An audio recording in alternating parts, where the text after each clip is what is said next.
Welcome, Regenerators. Each week, we explore the intersection of sustainability, justice, and regenerative thinking. Today's episode brings something full circle. Back on Juneteenth, I shared the opening chapter of Angela Glover Blackwell's podcast, Reimagining Democracy for a Good Life.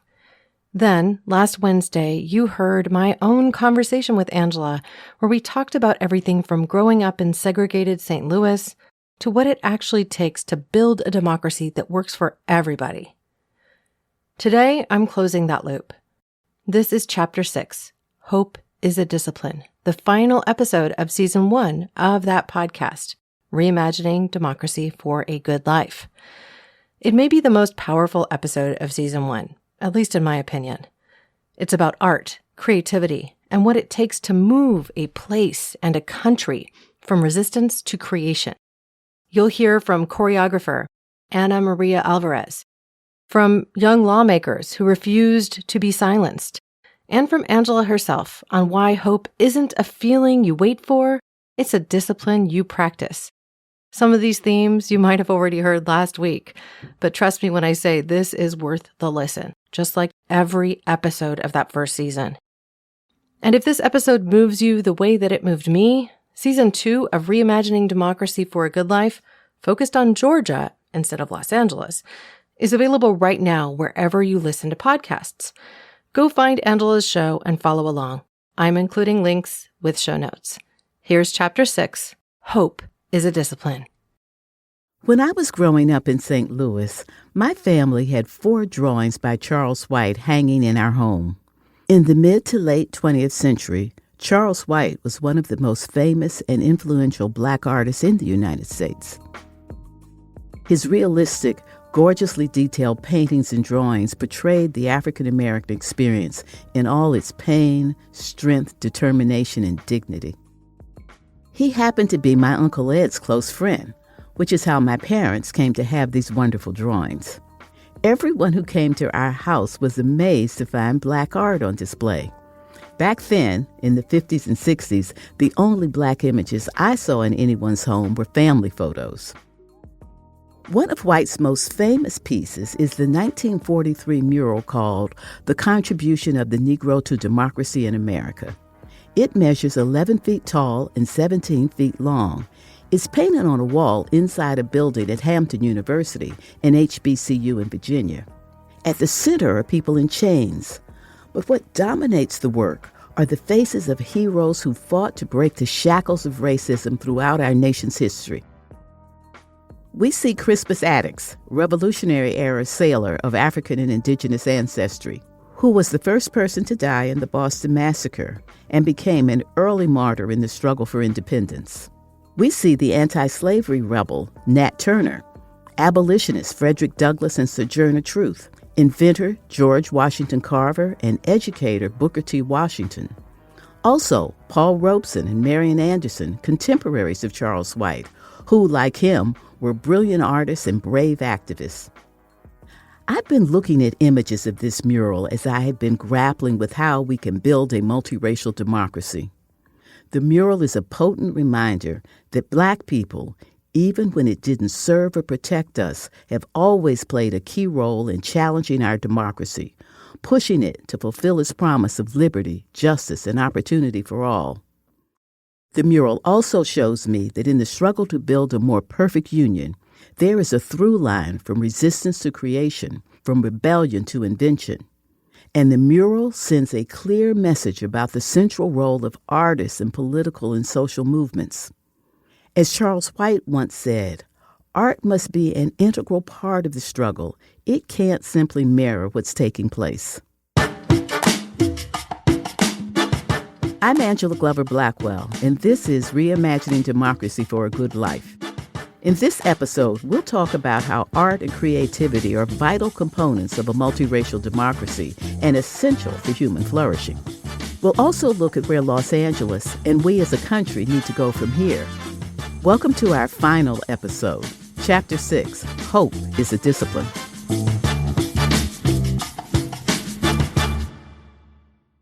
This is a tumultuous time for the nation, for the entire globe, really. Strong political forces are trying to erase the rights and freedoms won by earlier generations, including those heroes in White's mural. How do we move from resistance to creation? How do we imagine a thriving, fully inclusive democracy when there is no model? I think our role as artists, our role is always reflecting a society or a future or an idea that doesn't necessarily exist yet. That's Ana Maria Alvarez. She wears many hats, the most well-known being the founding artistic director of Contra-Tiempo activist dance theater in Los Angeles. But I love the way she describes herself. I'm a mama, I'm an activist, I'm a community organizer, a choreographer, dancer, mover, believer in the good of people. In musical terms, Contra-Tiempo means the offbeat. It's the beat between the beats that makes the music sound delicious. Also, that idea of off the beaten path or like against the time or against the times. I was clear from the beginning. I was like, this is a dance company it's about transforming the world as we know it. Our mission is actually like, how does dance shift the reality of our future? Like literally transform the world. That's what we're up to. Her dance takes on contentious issues, like one provocative piece she did about a harsh anti-immigrant law that Arizona enacted in 2010. It required police to demand proof of citizenship from anyone they suspected was here illegally, a recipe for rampant racial profiling. Ultimately, the Supreme Court struck down most of the law, but before that happened, Ana Maria performed her piece across the state. There's a whole section of the performance where we all stand in a line and we like take out our IDs and we basically show our IDs to the audience. And then from this moment, this like really intense moment of seeing this like lineup of all these incredible Black and brown people who look different from one another, who look like they come from different places and have different histories and lineages, but are all standing there holding their IDs, put our IDs back away. And then we just like, bah, absolutely explode and ferociously claim space. And the show that we did in Mesa, Arizona, a bunch of people walked out during that section. The shift in the United States from a predominantly white country to one that is increasingly multiracial represents a historic cultural transformation. And with this change comes uncertainty. Art makes space for this uncertainty and for the possibilities it creates. Using the universal language of human expression, art activates us, our pride, our empathy, and our responsibility. It can reflect who we are and sometimes where we want to go. And then there's the kind of art that illuminates a pathway towards a future where democracy flourishes. Whether it's dance or it's music or it's visual art, whether it's lighting, whether it's video, the ways in which artists imagine, create, and manifest the world has us tap into our feeling. And feeling is the place where you make change and you shift and you feel your capacity to understand grow, your capacity to imagine new things grow is through feeling. Because when you feel something, that makes you move, right? When you feel something, it puts you into action. And so I think that's our superpower as artists. I first met Ana Maria when she created a dance for the PolicyLink Equity Summit in LA in 2015. But I've known her parents for decades. They were labor organizers, and her mother later became an educator.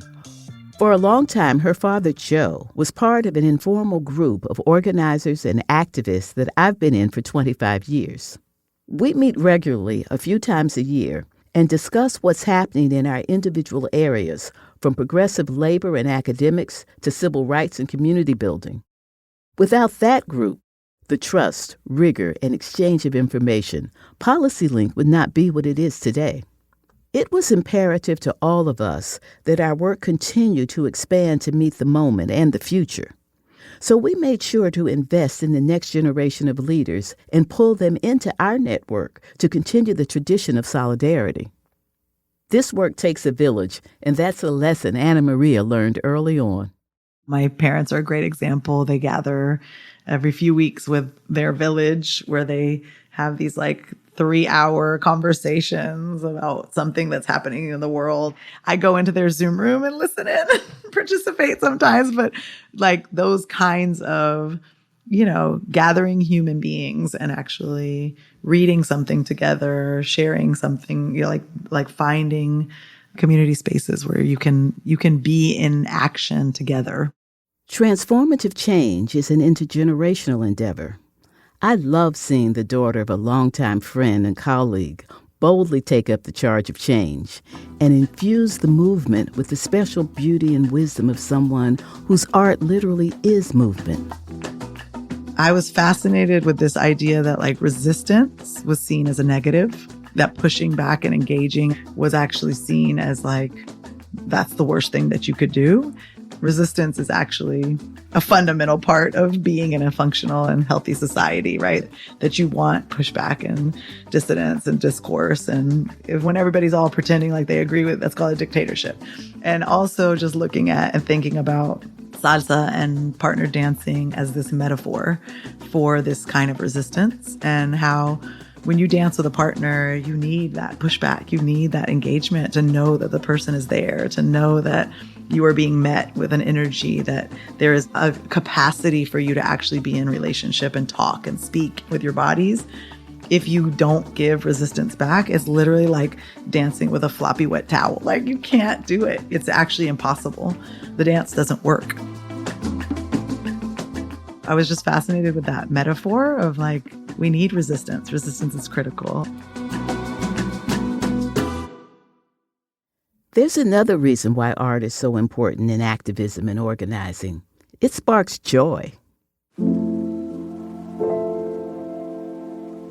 I'm joyful in my personal life and optimistic by nature. It's part of who I am. But joy had not been part of the way I talked about what sustains me in doing the work until recently. I have another podcast series. It's called Radical Imagination. And in one of the episodes, I interviewed Adrienne Marie Brown about her book, Pleasure Activism. We talked about finding joy and pleasure inside the struggle, and something she said fundamentally altered how I think about this work. Adrienne said something like, if in your vision for change, you don't have a vision for joy, your vision for societal change is incomplete. Since then, I've been more deliberate in describing all the facets that I bring to the work and how important it is for activists to be conscious of maintaining a sense of deep satisfaction in what they do. I will say there have been just so many protests where I'm like, people are yelling and screaming. We need to be dancing and singing, like, because you literally are going to get taken down if you also don't have this, like, the cultivating of both joy and pleasure inside of the struggle.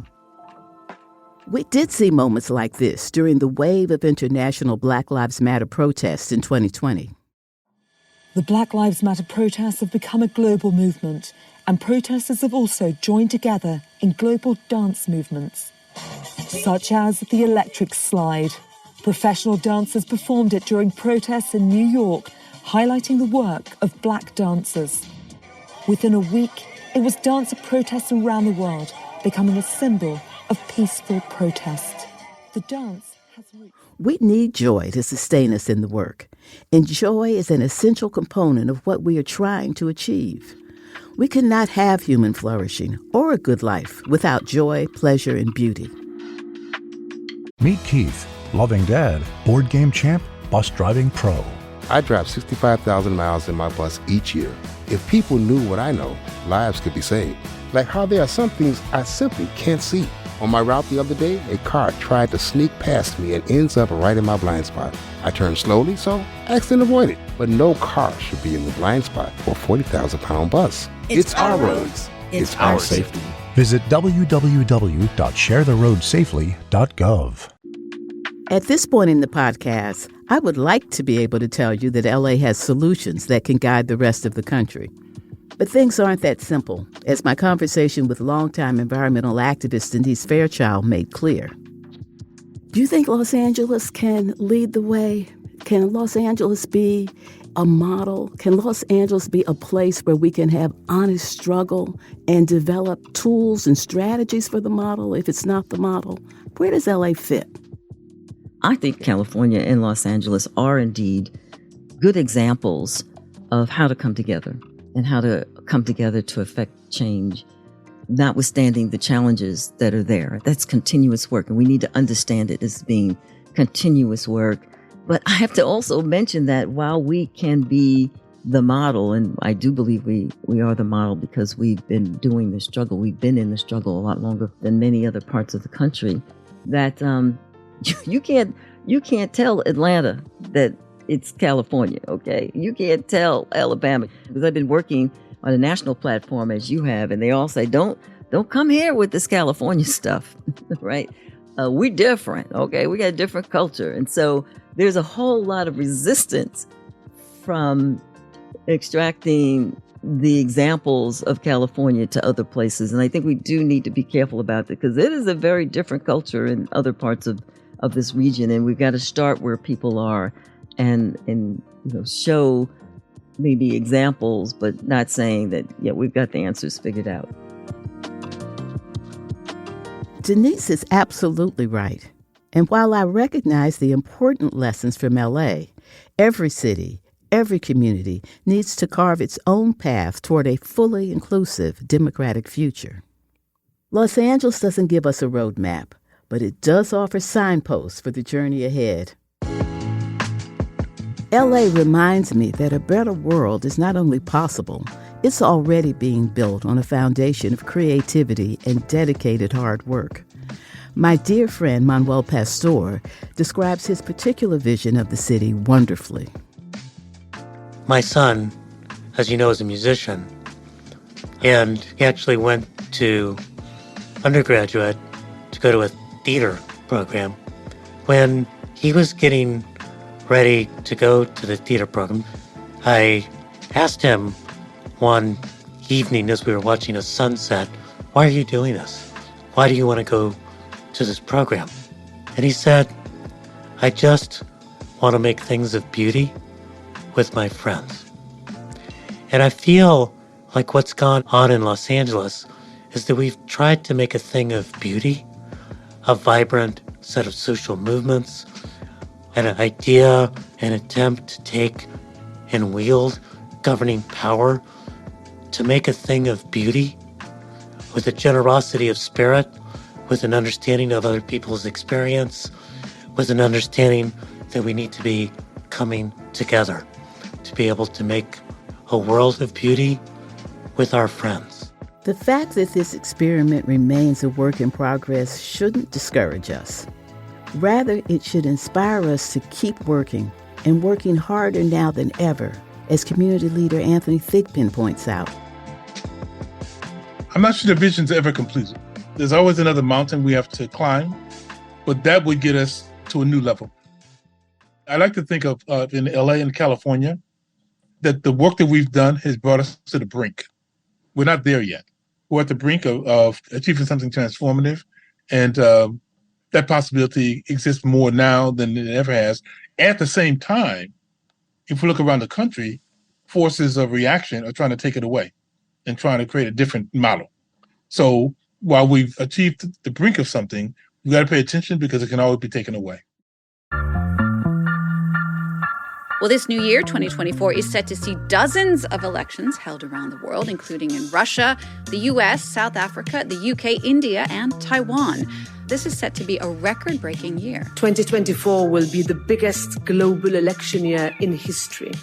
In June 2024, citizens from all 27 EU member states will vote for the 720 members of the European Parliament. From South Africa to Algeria, a third of the continent's nations will choose new governments this year.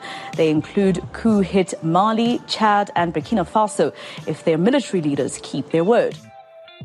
Democracy is on the ballot the world over in 2024. At least 64 countries, which represent 49% of the global population, have elections scheduled throughout the year. Democracy is very much on the ballot in the United States. I have no illusions about the looming threats to our democracy, the urgent work ahead to protect and defend it, and the long-term struggle to build the kind of democracy we've been talking about in this podcast. But having spent many months thinking about the lessons that Los Angeles holds for our communities and the country, I'm feeling energized. People like Ana Maria fill me with joy and hope. So do the community labor partnerships that won wage hikes and worker protections and helped elect leaders like Karen Bass. All these people remind me that hope is a discipline. This idea is well known thanks to Mariame Kaba, the longtime activist and organizer working to end violence and abolish the prison industrial complex. Hope is not fanciful thinking or sitting around wishing for something better. The discipline of hope has you doing the research to understand the history and how we got here. It has you gathering the data to understand the problems. It has you finding examples of what works and the people who are making a difference, and then stepping into your role in the struggle. Hope is cultivated through the work of transforming a vision of a fair, just society into real-world results. As I said in Chapter 1 of this podcast, many have taken democracy for granted. Now we see how fragile it is. As our country has moved toward greater inclusion, truer democracy, it has triggered a horrendous backlash. The people and candidates who want to destroy democracy have momentum. I believe most people in this country want democracy to survive, but wanting and wishing won't make it happen. We have to act in response to the immediate threat and with a long-term vision. That's why LA makes me hopeful.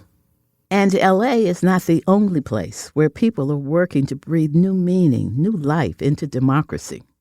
All across the country, activists and organizers are working across race, ethnicity, generation, gender, sexuality, religion, and ability to make sure that democracy not only survives, but also thrives and serves all in a diverse nation. We have young lawmakers of color like Tennessee State Representatives Justin Jones and Justin Pearson, who were expelled from the legislature for demanding safe gun laws. And then they were reinstated by local officials and are now making good trouble in their state, even as their right-wing colleagues try to silence them. Here's Justin Jones on Meet the Press, responding to a question about the challenges of running for and winning office, yet still being excluded from the democratic process. That is how extreme anti-democracy forces have become, particularly here in a state like Tennessee, where they feel like because of gerrymandered maps and voter suppression that they're in power, but they don't represent the interests of the majority of Tennesseans. And so what do? Is they try and limit discussion, they try and limit what we can advocate for because they're afraid that it will hold up a mirror to their false power. And the good trouble doesn't stop there. We have robust coalitions and campaigns like the Fight for 15 and the Restaurant Opportunity Centers United, bringing together poorly paid workers to improve wages and job conditions, build power, and achieve a just economy. We have nonpartisan groups like the New Georgia Project, which is organizing and building power with the large and growing population of Black, brown, young, and other historically marginalized people in that state, and getting them to vote. Here is Ufot, the former CEO of the New Georgia Project, on MSNBC. Good evening. What would you say was the key to the success of your efforts? Much has been written about the demographic shifts that are happening in our country, and nowhere are we seeing those shifts happen as acutely, as rapidly as in the Deep South in places like Georgia. So I like to say that the demographics were the fire and organizing was the accelerant. We have more heroes that I can fit onto this canvas. Taken together, these people and their organizations illuminate an essential truth. The struggle to create a radically inclusive, thriving multiracial democracy isn't about one group or another. It's about what's right for our collective future and how essential it is for us all to be committed to the work it takes to get there. Next year ain't coming with scepters or batons, no magic except the part of you you've been neglecting. No secret except all the tricks you've been putting off till later. No hero but you, hero. And the truth is, as interested parties would attest, divesting in yourself is treason against humanity. Radical love is built in the chest, First, collective freedom is grown from individual joy. How dare we trade agape for fake news? Nobody needs you to be perfect. The times demand you be honest and brilliant if you are, and angry if you are, or struggling if you may be. All of the things you are designed to be every single one. No time to dim. Shanaka Hodge is a poet, playwright, filmmaker, and educator. She performed this poem at an event honoring Martin Luther King Jr. in 2019, and it highlights something critical. For much of this series, I focused on the importance of collective movements. But there's another element right at the center of the work of reimagining democracy for a good life, and that's us, our personal responsibility. The actions we take are an inherent part of moving democracy to work on behalf of the greater good. My hope is that as you've gone on this journey with me, you've been inspired to see beyond what is in front of us, to have hope for what's actually possible in our country. And that hope will take dedication and discipline to stay the course and do what each of us can to make that vision a reality. My contribution has been over half a century of developing strategy, mentoring leaders, and building the equity movement. For the people we've heard from in this series, it's grassroots organizing, community building, running for office, combining academia with art and activism, and so much more. What will it be for you?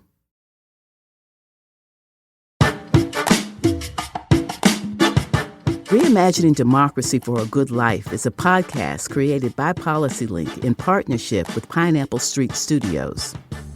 We are grateful for the PolicyLink funders whose support allows us to produce this show. For a transcript of the episodes and for more resources, visit policylink.org. The team at PolicyLink is Perfecta Oxholm, Fran Smith, Glenda Johnson, Josh Kirschenbaum, Virgil Ramos, Venice Dunn, Montana Rain, and Lauren Madden. Special thanks to PolicyLink CEO Michael McAfee. This episode was produced by Yinka Rickford Angwin with support from producers Alexis Moore and Natalie Parrott. Camila Kashani is our managing producer. Our editor is Darby Maloney. Fact-checking by Will Tavlin. Our senior audio engineer and mixer is Pedro Elvira. Our assistant audio engineers are Sharon Bardalis and Jay Brooks, who also provided scoring assistance. Theme song by Don Will, and our music is from Epidemic Sound. Special thanks to Leela Day, Grace Cohen-Chin, Gabe Kawugale, and Augie Ashagre-Palmer. Our head of sound and engineering is Raj Makija. Jay Ann Barry is our executive producer. I'm your host, Angela Glover Blackwell. I urge all of you to make sure you are registered and have a plan to vote. A thriving multiracial democracy depends on participation, and voting is extremely important. Meet Keith, loving dad, board game champ, bus driving pro. I drive 65,000 miles in my bus each year. If people knew what I know, lives could be saved. Like how there are some things I simply can't see. On my route the other day, a car tried to sneak past me and ends up right in my blind spot. I turned slowly, so I accident avoided. But no car should be in the blind spot for a 40,000-pound bus. It's our roads. It's our safety. Visit www.sharetheroadsafely.gov. If you like the show, please take a moment to rate, review, and subscribe. It really does help the show to grow. Thank you for listening.